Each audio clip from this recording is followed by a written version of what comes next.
Jesper Grønkjær lever i en illusion. Men illusionen er virkelig. Han er tryllekunstner og har levet af sin hobby, siden han var 20 år gammel. Forsvundet.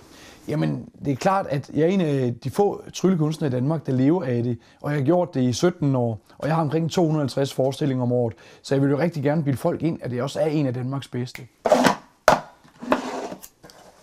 Fuld af balloner. Men set i lyset af, at der er 14-årige drenge, der med et spil kort kan tæske mig langt ud af banen, så må jeg nok indrømme, at rent teknisk, der er jeg altså ikke den bedste. Men til gengæld, så kan jeg komme ud over scenen, og jeg kan fortælle en historie med det. Og det er måske det, mine kollegaer de mangler. Og Danmarks nok mest aktive tryllekunstnere er i den grad kommet ud over scenekanten. Ikke bare her i Danmark, måske snarere tvært imod. Den 37-årige aarhusianer har nemlig rejst med sin magi i næsten 40 lande i de seneste 15 år. Alt sammen for at fremkalde et smil. Jeg begyndte at rejse rundt i hele verden og tog ud til nogle af klodens fjerneste afkroge. Det kan være Maasai-krigere i Afrika og på tømmerfloden ned Amazonfloden for at komme ud til flodindianerstammer og kannibaler i Ny Guinea i Indonesien. Simpelthen for at vise, at smilet er den korteste vej mellem mennesker. Det var det, Victor Borger han sagde, men han efterprøvede det ikke, og det vil jeg så gerne gøre.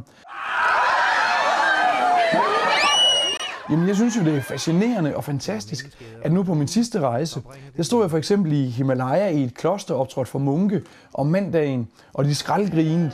Og om onsdagen, der stod jeg på grænsen mellem Thailand og Burma ved de her girafkvinder med de meget, meget lange halse. Og de grinede af de samme ting. Og få dage efter, så kom jeg hjem til Danmark og optrådte i Nørre Snede nede i det sønderjyske.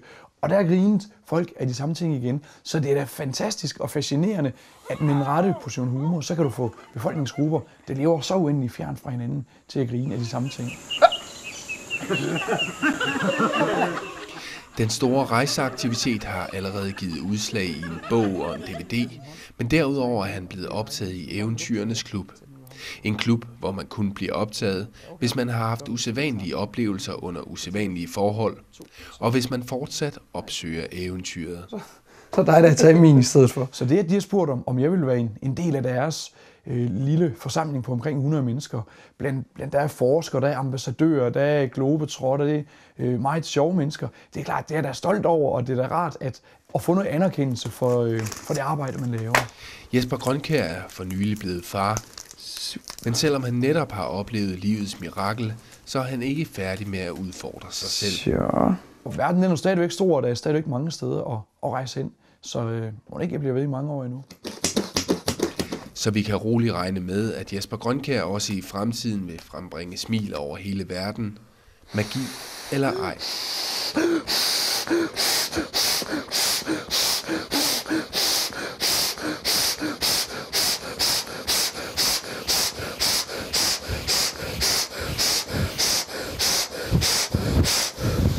Oh.